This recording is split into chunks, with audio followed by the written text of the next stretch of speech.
Tidak terasa semua keluarga Ardian sudah tiba di kediaman Mona. Kini Ardian tidak hanya didampingi oleh kedua orang tuanya saja. Ia juga didampingi oleh kakek dan neneknya orang tua dari Nyonya Wulan yaitu Tuan William dan Nyonya Kawati. Atau yang biasa disapa Nyonya Wati. Mereka berdua baru saja turun dari mobil yang berbeda. Sedangkan kedua orang tua Tuan Santoso sudah wafat 5 tahun lalu saat Ardian masih kuliah karena sakit. Ayo Pak, Ma, kita masuk. Tuan Santoso yang mempersilahkan mertuanya untuk masuk ke dalam rumah Mona. Apakah ini rumah calon cucuku? Tanya Tuan William yang masih berdiri di depan rumah sambil menatap ke arah rumah Mona.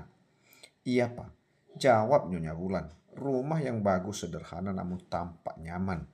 Bahkan halamannya pun bersih. Puji Tuan William lalu melangkahkan kakinya untuk masuk ke dalam rumah.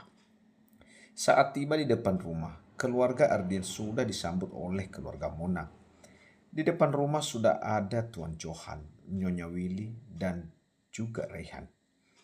Keluarga Ardian begitu disambut sangat ramah oleh keluarga Mona dan langsung dipersilakan untuk masuk ke dalam rumah setelah semua keluarga sudah hadir.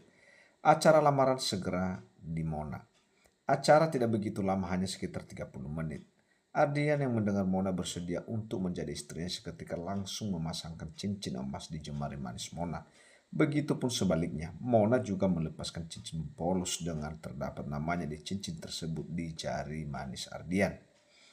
Dua keluarga yang melihat Ardian dan Mona resmi bertunangan seketika bertepuk tangan. Tuan Johan yang melihat putrinya kembali menemukan dambaan hatinya seketika begitu bahagia. Tuan Johan begitu merasa bersyukur masih ada laki-laki yang menerima status putrinya yang mempunyai anak satu. Tidak hanya Tuan Johan, Kak Dinda dan juga keluarga Ardian pun ikut bahagia. Mereka tersenyum ke arah Mona dan juga Ardian. Setelah acara tukar cincin selesai, kini telah tiba sesi pemotretan Ardian dan Mona beberapa mengambil foto bersama untuk mengabadikan acara lamaran mereka berdua. Tak lupa juga dari dua belah pihak keluarga juga ikut untuk berfoto dengan mereka berdua. Dedi, Ania Itut. Kania yang berlari ke arah Ardia dan juga Mona yang sedang mengambil foto berdua. Kania mau ikut. Ardian yang merendahkan tubuhnya mendekat ke arah Kania. Iya Dedi, Ania mau ikut. Sini papa gendong. Ardian yang sudah meraih tubuh Kania lalu menggendongnya. Mereka bertiga pun mengambil foto begitu sangat mesra dan romantis. Mona duduk di sebuah kursi dengan Kania duduk di pangkuannya. Sedangkan Ardian berdiri di belakang Mona sambil melingkarkan tangannya di bahu Mona. Kania yang tahu dirinya dipotret seketika langsung berpos dengan sangat menggemaskan.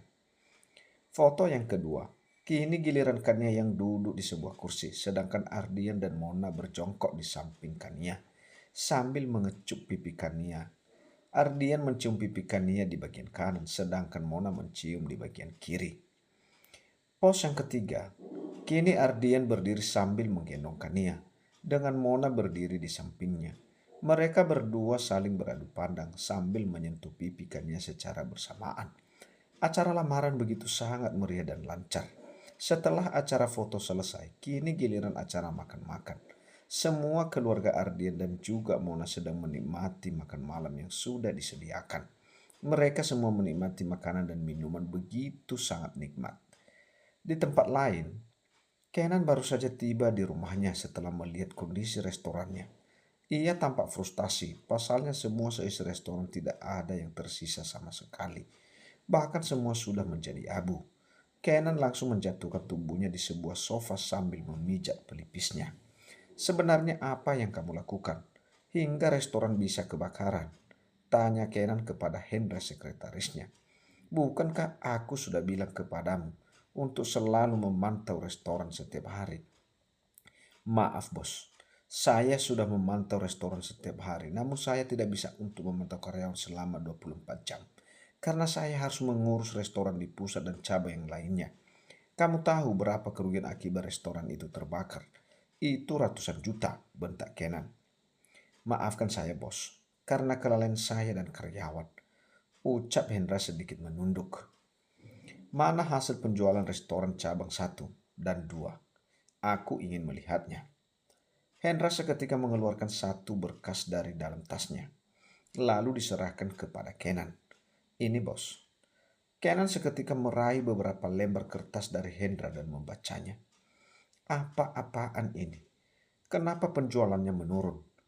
Apa yang kamu kerjakan saat aku ke Bali selama 2 bulan? Kenan kembali menatap ke arah Hendra. Maaf bos, karena beberapa hari ini banyak customer yang komplain dengan masakan dan minuman yang kami sajikan restoran.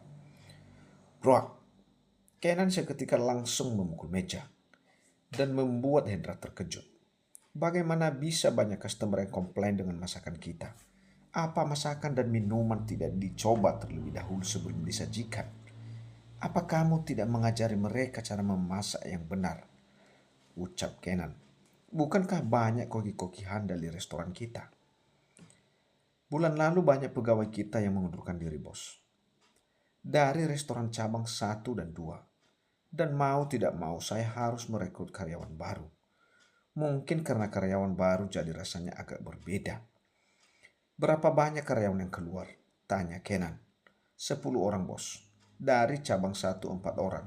Dan cabang 2 6 orang. Jawab Hendra. Apa alasan mereka mengundurkan diri? Apa karena gajinya kurang besar? Sepertinya tidak ada restoran yang berani menggaji mereka besar. Selain di restoran kita. Karena mereka tidak betah dengan cara kerja kita, Tuan. Menurut mereka terlalu berat dan susah. Si Alan. Mereka saja yang malas untuk bekerja. Sahut Kenan lalu mengalihkan pandangannya ke arah lain. Oh, yang satu lagi. Kenan yang kembali menatap ke arah Hendra. Bilang kepada semua karyawan, kalau jam kerja kita ditambah. Yang tadinya 8 jam kerja, sekarang jadi 12 jam kerja. Dan tidak ada shift-shiftan. Semua karyawan harus kerja selama 12 jam. Hendra yang mendengar ucapan Kenan seketika terkejut. Hah? Apa bos tidak salah? Kemarin saja 8 jam banyak yang mengundurkan diri bos. Bagaimana sekarang kalau 12 jam? Itu pasti sangat berat bagi mereka. Saya tidak peduli. Karena penjualan kita menurun. Kita harus kembali menaikkan nilai penjualan. Bilang kepada semua karyawan jika ada yang menolak, mereka akan dipecat. Tapi bos, sudah, tidak ada tapi-tapian. Turuti saja ucapanku. Dan cepat keluar dari rumahku. Aku lelah. Perintah Kenan. Hendra hanya bisa diam dan menuruti lalu keluar dari dalam ruangan Kenan. Andai saja bukan karena uang selama ini. Aku tidak akan sudi jadi boneka untuk keluarga Galang. Bisanya hanya menuntut dan menuntut. Pantas kalau semua karyawan tidak betah. Bosnya saja gile. Gerutu Hendra sambil berjalan keluar dari rumah bosnya. 1 minggu kemudian, Tuan Galang baru saja masuk ke dalam ruang tempat kerja. Dengan diikuti Richard sekretarisnya. Pagi ini ruwet wajah Tuan Galang tampak emosi. Pasalnya beberapa kolega Tuan Galang membatalkan kerjasama dengan perusahaannya di waktu perusahaannya sedang mengalami penurunan akibat temannya sendiri. Banyak kabar yang beredar bahwa perusahaan Tuan Galang hampir bangkrut dan penurunan yang sangat drastis. Hingga akhirnya banyak kolega yang membatalkan kerjasama dengan perusahaan Company Galaxy atau yang biasa disapa dengan KG Group yang dinaungi oleh Tuan Galang sendiri. Tuan Galang sudah menjatuhkan tubuhnya di sebuah kursi kebesarannya sambil menyandarkan badannya pada kursi empuk tersebut. Dengan kedua mata terpejam, ia benar-benar merasa bingung karena perusahaan semakin hari semakin merosot. Apa kamu juga belum menemukan Dharma sampai sekarang? Tanya Tuan Galang yang masih memejamkan matanya. Belum Tuan. Tetapi Rido masih terus berusaha untuk mencari di mana Darman berada, jawab Richard. Tuan Galang seketika kembali duduk di posisi yang normal. Awas saja jika anak buahmu itu juga tidak bisa menemukan Darman di mana. Kalian akan saya BNU. Ancam Tuan Galang. Saya pastikan Rido akan membawa kabar baik Tuan. Darman memang kurang ajar. Karena dia perusahaanku menjadi begini. Bahkan tidak ada kesusahan yang mau bekerja sama dengan kita. Bagaimana ini? Padahal perusahaan kita butuh dana yang banyak agar kembali jaya. Tok, tok, suara pintu ruangan. Siapa itu? Tanya Tuan Galang. Sepertinya itu Rido, Tuan, jawab Richard. Cepat buka pintunya. Suruh dia masuk, perintah Tuan Galang. Baik, Tuan.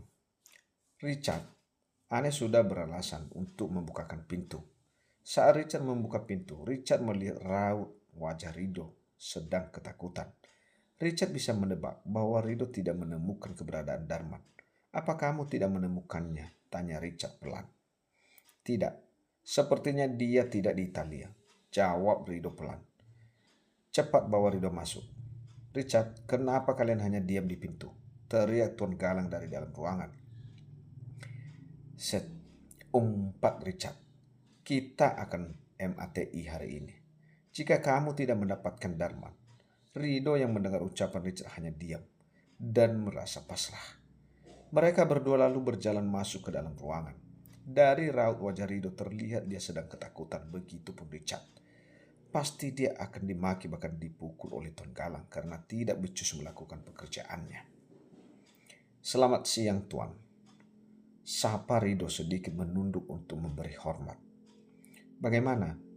Apa kamu sudah menemukan Darman di mana? Tanya Tuan Galang. Maaf Tuan, saya belum menemukan Darman karena sepertinya Darman di Brakchor. Tuan Galang yang seketika langsung melempar satu gelas kaca di dekat Rido dan juga Richard. Hingga membuat mereka seketika terkejut, bahkan nyalinya semakin menciut. Serpihan pecahan kaca gelas sedikit mengenai wajah Rido hingga sedikit terluka di bagian pipinya. Namun Rido bisa menahannya. Tuan Galang sudah beranjak dari tempat duduknya, lalu berjalan mendekat ke arah Rido dan juga Richard. Kenapa kamu belum juga bisa menemukan laki-laki itu? Bukankah aku sudah memberimu kesempatan 5 hari? Kenapa kamu juga tidak bisa menemukannya? Apa kamu kerjakan BODOHO? Maki Tuan Galang sambil menendang kaki Rido. Rido yang mendapat tendangan dari Tuan Galang seketika meringis kesakitan. Ampun Tuan, tapi saya sudah mencari ke Italia. Namun dari pihak sana tidak ada warga Indonesia yang bernama Darman. Sepertinya Darman sudah mengganti identitasnya bahkan sudah pindah dari Italia. Mana mungkin dia pindah negara semudah itu dalam jarak 1 minggu. Kamu kira dia bunglon yang dengan mudah pindah tempat lalu berubah bentuk? Bentak Tuan Galang. Tapi memang seperti itu kenyataannya Tuan. Brad, Tuan Galang yang kembali menendang tubuh Rido hingga Rido hampir terjatuh. Tapi hanya itu yang bisa kamu ucapkan dari kemarin. Kalian itu tidak becus menjalankan pekerjaan. Lede hanya besar ucapan saja. Buang-buang uangku saja. Tidak ada gunanya Tuan Galang yang seketika mendorong tubuh Rido hingga Rido terjatuh ke lantai. Sini kamu, Richard. Perintah Tuan Galang menunjuk ke arah Richard. Plak, plak, plak. Richard yang berkali-kali mendapat tamparan dari Tuan Galang. Kamu juga tidak berguna. Bisanya cuma ngomong doang. MAKI Tuan Galang. Maaf Tuan, saya sendiri yang akan mencari keberadaan Darman, ucap Richard. Omong kosong. Kalian benar-benar tidak bisa diandalkan. Cepat keluar dari ruangan saya sekarang. Saya mau melihat wajah kalian berdua di sini. Richard dan juga Rido seketika langsung keluar dari ruangan begitu saja, tanpa berlama-lama. Sebelum mereka kembali, dilempar entah benda apa selanjutnya yang akan mengenai tubuh mereka. Tuan Galang seketika semakin marah dan frustasi. Perusahaannya benar-benar hampir bangkrut, bahkan mereka sudah mengeluarkan beberapa karyawan tanpa pesangon. Bahkan beberapa hari yang lalu banyak karyawan yang datang untuk demo karena menuntut gaji mereka. Si Alan, bagaimana dengan nasib perusahaanku ini? Apa yang harus aku lakukan? Tuan Galang yang kembali menjatuhkan tubuhnya di kursi sambil mengusap wajahnya. Dia bingung, harus meminta bantuan kepada siapa dan harus minta donasi dari mana. Sekarang bisnis Kenan putranya juga hampir bangkrut. 3 restorannya hanya tinggal 1 yang beroperasi. 1 sudah terbakar dan 1 sudah tutup karena sering mendapat komplain dari customer. Mereka bilang bahwa makanan dan restoran tersebut tidak layak jual dan salah satunya kurang karyawan. Tuan Galang terus berpikir bagaimana caranya dia harus mendapatkan uang agar perusahaannya kembali normal dan kembali dikenal orang. Perusahaan properti yang tidak ada tandingnya seperti dulu. Tuan Galang yang masih menyenderkan kepalanya tiba-tiba teringat dengan seseorang, yaitu Tuan Denata, selaku besannya, yaitu ayah dari Dewi, pemilik perusahaan batubara yang dulu hampir bangkrut namun sekarang kembali jaya. Sepertinya aku harus menghubungi besanku, yang jaya raya itu, untuk meminjam uang, ucap Tuan Galang. Tuan Galang seketika meraih ponsel yang berada di atas meja untuk segera menghubungi Tuan Denata Roharjo.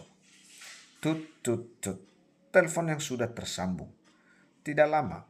Halo, dengan Tuan Denata di sini. Ada yang bisa saya bantu, ucap Tuan Denata. Halo Tuan, saya Galang, ucap Tuan Galang. Tuan Denata yang mendengar nama Galang seketika diam sejenak. Ada perlu apa Anda menghubungi saya, Tuan Denata? Maaf Tuan, saya ingin berbicara hal penting dengan Anda. Apakah kita bisa bertemu sekarang? Maaf, saya sibuk. Langsung ke intinya saja. Saya tidak ada waktu untuk meladeni orang seperti Anda lama-lama. Apalagi bertemu, ucap Tuan Denata dengan sangat tajam.